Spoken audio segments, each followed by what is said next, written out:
Yeah, it was funny. The last time I spoke to is obviously we've done the show on the Monday, and I got a text the Tuesday morning from John Cutman, wanting to know how to change my phone number. Yeah. So so I sent him my phone number, and John rang me and I congratulated him on getting the fight. So John says, yeah, well, that's what I'm ringing you about. Would you like to work with Conor for 3 weeks? Well, doing their camp in Ireland, just get him used to the hand wraps and, just get him used to the sort of boxing etiquette, just the corner stuff and all that goes on. So, of course, I jumped at the chance. So, I was happy doing that. I was really content doing that. It was okay, this is me. Listen, anyone that gets mentioned in the same breath as Conor does, it just changes everything for you, really heightens your game, your status. So that was grand. I never even thought of actually getting brought to Vegas or anything like that. I never thought of the fight. I had people around me saying, like, oh, you go to Vegas, and I'm like, nah, like, there's loads, that like America's loads of good cutmen, the UFC is loads of good cutmen. So just, I took it for granted that my involvement was in Ireland.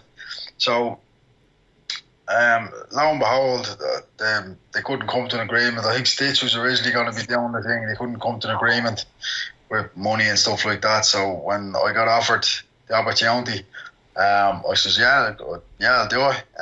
So I was doing my own thing on the Monday, and Tim Simpson from Paradigm Sports contacted me on WhatsApp, and I thought it was a joke at first. I thought it was one of my mates winding me up or something, can you come to Vegas? And I'm like, really, guys, leave it out, like that's touchy, you know what I mean? So then I got like, when can you go? And like this, and I had to look at the number, and I even had to Google the prefix on the numbers to see was it an American number, and so done all that, and says, yeah, look, I'm ready to go. And sure enough, within 3 days I was out in Vegas, and it's been crazy, to say the least. I can honestly say Conor McGregor is like a Beatle.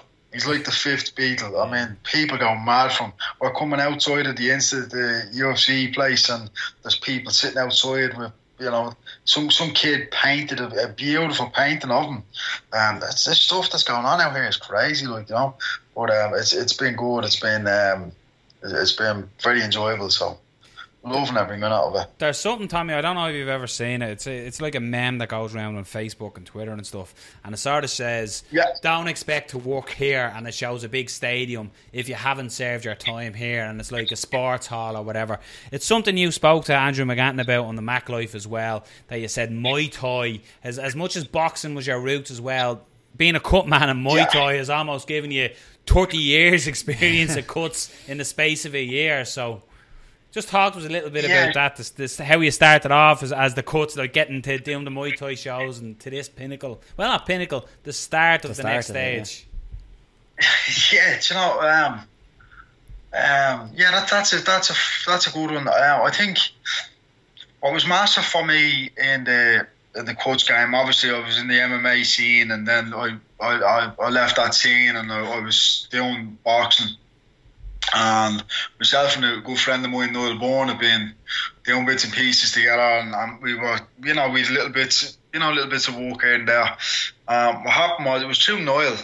Noel knows Martin Horgan well, and Martin said, look, come down, we'll get you down and we'll get you to do a show for us. So got brought down to do Siam Warriors. I can't remember which one it was now, but it was like some of the great Thai fighters have been on these Siam Warrior shows, and I mean, I've cornered some of these guys, and I'm terrible. I don't know the big stars in the Thai game, but like I've cornered some of them. I've done cuts on some of them, so you'll have to excuse my ignorance. But the guys are amazing. Like, they literally just stand there and kill each other for their entertainment, because the money's not great in it. Sorry, phone's hopping here. The money's not great in the Muay Thai world, and the guys, kill each other.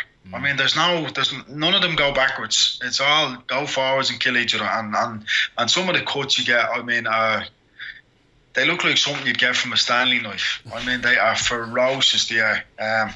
So yeah, you've sort of once you've done a couple of Martin shows and Larborn as well, once you've done a couple of Martin and Larborn shows, you become a black belt in fixing cuts. So that was a huge learning curve for me, and something I'm very thankful for.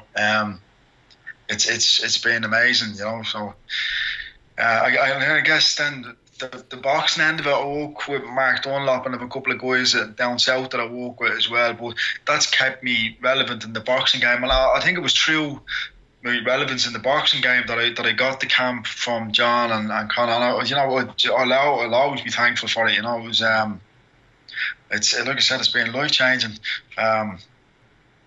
It's something. Go ahead. No, sorry. It's something you said when you were talking to Andrew. It was like winning the lotto. In a way, like you're saying, like working with Conor, like the scrutiny that's on him, like as in, have you even noticed now from being on the likes of the Mac Life, like where you're wrapping his hands and like the open day, the media at the open day was just absolutely insane. Have you noticed yourself now walking down Vegas that people are now recognising you from being in the Conor camp? No. Do you know what? In fairness, we've been walking hard, so I haven't actually been walking around Vegas that much. Although I'll give you a brief story. We went in to get the old haircut, nothing too crazy. Just went in to get the haircut, and anyway, so we're in. I went looking. I always googled where's the hairdressers and stuff like that. So I went looking, and there was a men's barbers thing there, and I had a good rating, so it's just when we get down there. So anyway, we're in there getting a haircut, and anyway, so lo and behold, in walks Devin Heaney and another guy. And anyone that knows the boxing game, Devin Heaney is a young pro boxer from the Mayweather camp, and there was another guy with him. So straight away there's that atmosphere, because he obviously recognised us. We knew him, so we're sitting there, and you could actually feel the tension building. So sure enough, Devin looks at us and goes, "You guys fighters?" So yeah, some of us are, yeah.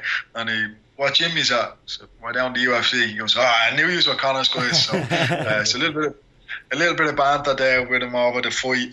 So that's the only thing that's really happened to us in that end of things. But like I said, we haven't been doing much because we've been working hard here. I think a lot of people to be under the misguided concept that once you're in Vegas you're partying. Conor is an absolute workhorse. He eats, sleeps, breathes. This is what he does, man. The fight game, I don't think I've seen him switched off once. I've literally he never stops. He's always analysing what he done in his spar, what he done in his training. Is it enough? Should he be? He just never stops. And I suppose being around that, it's amazing to be around him, because I'm around a lot of fighters, but I think that his mindset is the difference between the good guys and the great guys. And I just think people shouldn't doubt him. He's taken on a huge. This is huge what he's taken on. It's crazy, but he has the mindset to do it, and he's probably one of the only guys courageous enough to do it as well. And look at the boxing world only now, and I think it's with this fight that's come along that the other boxing guys have been forced into accepting fights that they mightn't have taken. Now, and Conor's come in, he's taken all of Mayweather's rules. He's okay, we'll do the 10-ounce gloves, we'll do this, and then when Mayweather says we'll do the 8-ounce gloves, yeah, we'll do the 8-ounce gloves, we'll do whatever weight. And I think it's been good for boxing. So I know the boxing fraternity back home are sort of taking, there's been one or two incidents and they've taken exception to it, and this is good for boxing. Everyone, look, the MMA world is talking about boxing. So I mean, how can that be wrong? There's no such thing as bad publicity. And if Conor beats Mayweather, it's not the end of boxing. Maybe it's just that we actually have someone who is going to become an iconic figure of combat sports, and he's Irish. Why can we not just accept that? You know, let's not overlook his achievements, his past achievements. The guy is phenomenal. You know, and it's like I said, I've watched the guy take in so much knowledge, so much boxing in the what am I around him? What, 10 weeks? Yeah. 9-10 weeks I'm around him now, and he just, every time I see him, he looks like a different fighter. He's faster, he's quicker, he's throwing different shots, he sees different openings, and the guy is phenomenal. He really is phenomenal. and you have to be around it to see it. It's not like just seeing him fight is one thing, but to see the work that goes into his fights is crazy. And his team, John, Owen, even Jerry's been another crucial piece of the jigsaw in the corner, and they just walk. They have each other's back. They're tight in a family. They're like a family. Like, it's not like going into a camp where you have a load of guys walking. They're like a family. You don't get accepted in straight away. You have to work hard. You have to earn your stripes. It's like any family, and it's been great. It's been great to be around. I know. I know I had probably my own ideas of what I expected a boxing camp to be like, but they were my ideas of a boxing camp. But these guys I mean, the stuff they're doing, the stuff that I'm going to bring back to my boxing club, the stuff that I'm going to be getting the kids to do, and it's just that they haven't infringed the rules. They're maybe looking at boxing in a different light, and maybe we're going to see something special on Saturday. That's all. And if Conor goes and does this, I mean, it'll break the internet. You won't be doing a show on Monday because you won't be able to call anyone. Yeah. And it's going to be crazy, So let's just enjoy it for what it is, and not knock him. And let's say worst case scenario, Conor gets beaten after 12 rounds on points. He has done in his debut pro fight what many others have done after being world champions and being this and that. So. I take my hat off to the boy. He's amazing. It's great what he's doing for my sport, for MMA, for all the sports out there. Yeah. The last time we had you on, Tommy, this was before you even went into the camp. You spoke very highly of Conor, but since actually going into the camp, has even he surprised you with what he's done in the camp?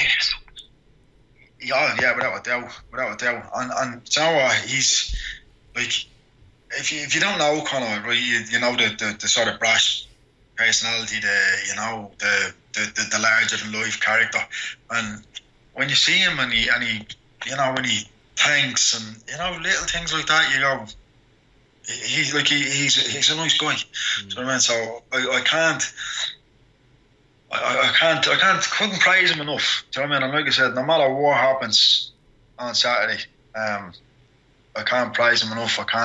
He has taken this fight so seriously. But people out there saying it's a circus and all that, only in your eyes. If you can see the work that's going into this, and I've no doubt Mayweather put out in his Access All areas that he's taking a handy and he's out roller skating with the kids. That's not the truth. Yeah, we're out here. We know what's going on. We see what's going on. Yeah. They're working hard. This is the real deal. This is, and don't treat it as a traditional boxing match. This is a fight. This is two guys going to fight. They're only allowed to hit each other with the hands, but they will fight. Make no doubts about it. I'm looking at Mayweather's last fight with Berto. Wasn't very exciting. His fight with Manny Pacquiao, something that we'd wait 5-6 years for. That was terrible to watch. So he's promised he's going to come out and put on a performance. So let's see what's going to happen. I know Conor's going to put on a performance. Make no doubts about it. I have to say, I'm loving watching all the vlogs coming out from Shinobi, from SBG Roddy. Charlestown with Roddy, and you're really seeing, as you were just saying there, Tommy, the family etiquette. It's like you're putting the work in. You see that in the clips that you're seeing of in the gym. The work is getting done. That rower must have to be replaced. The amount of work that gets done on that rower for cardio and the underwater running treadmill, the work is phenomenal. But the camaraderie between the team is something that you're saying about him being Irish. If you look at it, a lot of his team are the same there from when he began. The people he's bringing in, like yourself, all Dublin Irish lads, and it's something that, as I'm watching it as a fan, I feel involved in. So I can only imagine yourself, Tommy, who's worked your way up to this, and it couldn't happen to a nicer bloke, one of the hardest working men in the fight game, and you've got it, and I'm absolutely delighted. I just hope you don't go all Hollywood when you get home, but I'm absolutely... Believe it or not, I'm when I come back from here, I'm looking after a guy over in Blackpool. Then the week after that, I'm back in the National Stadium with Carl McDonald, one of my own guys, and I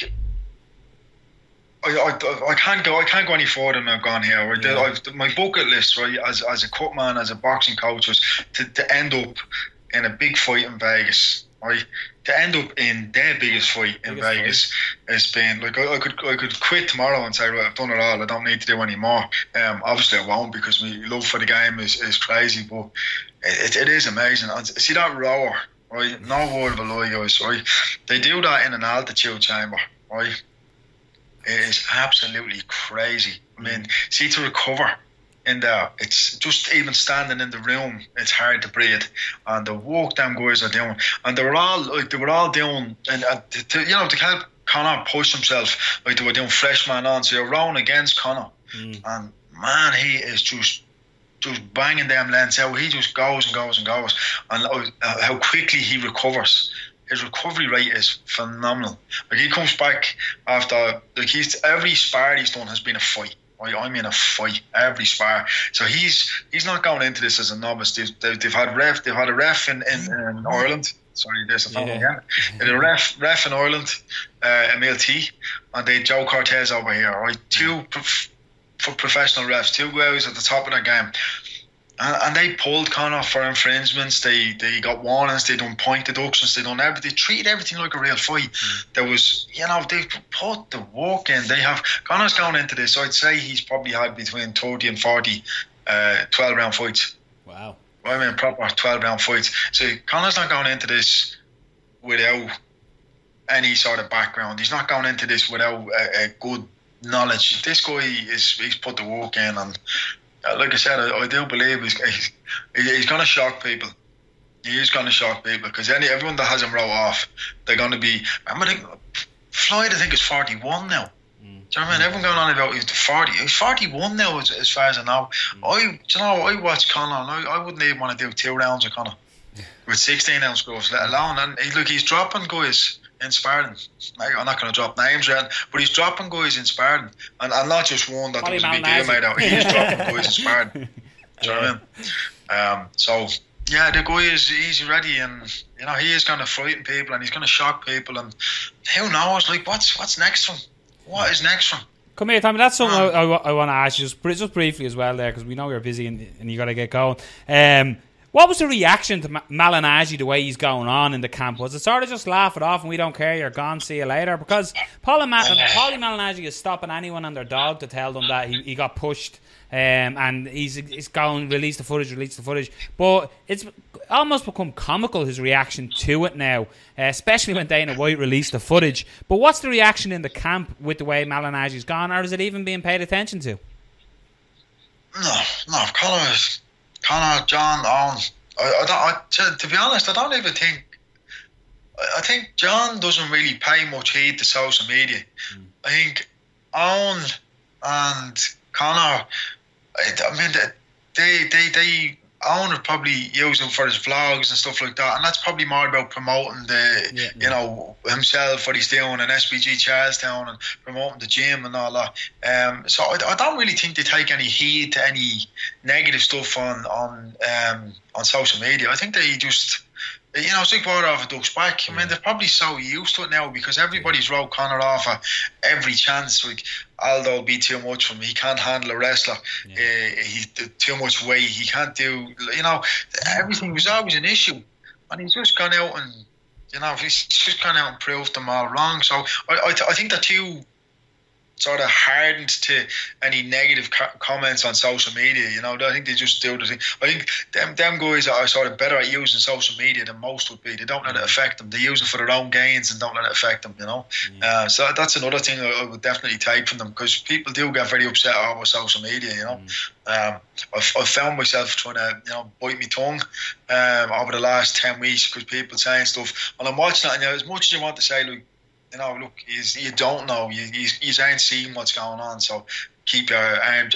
Everyone, let them have their opinions. Like, it's easy to sit in your armchair and have an opinion. So like I said, I'm looking forward to Saturday, and I hope everyone gets behind them. And I can't wait to get up the strip and see all the Irish out here. I've been told, and I've actually been warned how crazy it's going to get with all the Irish over here. So I'm looking forward to being a part of that and seeing it for myself. roll on Saturday, and hopefully we can talk just when we get back and tell you what an amazing experience it was to 100%. help Mayweather up off the canvas. 100%. Listen, Tommy, it's been an absolute pleasure talking to me, man. I'll see you on a show when we're back here. Look forward to watching you and Conor do their work. Hopefully you're not too busy in the corner. So go on. We're only laughing about that. Because I was asked about looking after cuts and stuff over here in a couple of interviews, and I said, look, if it happens, I will have no problems fixing Floyd's cuts after the fight. Nice, very nice. Very listen, take care, guys. Listen, give everyone our best wishes over there. Tell them the last time, obviously, Fight Talk said slide out there, and best of luck, man, and thanks for taking the time. You take care, guys. Lovely talking to you. Superstar. Cheers, Tommy. Bye-bye. There you are. Cutman to the stars. Come to the stars. Tommy Hollywood McCormack. That was yeah, great. Tommy's one of the nicest, hard-working men in this game, and delighted for him. And really, I'm listening to that going, come on, Conor. It's fucking great. Delighted to be talking with Tommy. So check him out as well, Tommy. You'll see him in the corner. You'll see him. He's doing a few live videos on Facebook as well, and you'll see him in the SBG blogs and the and on All blogs. Access as well. All Access. He pointed out on Facebook. And Mac Life. Check him out. There's a great little interview with him as he's rapping hands with Andrew McGann on Mac Life. So check that out as well. The Obviously Fight Talk effect. What? Yeah, come on. Obviously Fight Talk on Monday. Tuesday, you're working in the McGregor camp. That's how it works. Obviously good, because he's being an Obviously Fight Talk. So check out the full show as well this week. Yeah, hit the link down below. It's probably underneath if Rob done his job correctly. Yeah. But thanks for Tommy for coming on. As always, a pleasure talking to Tommy.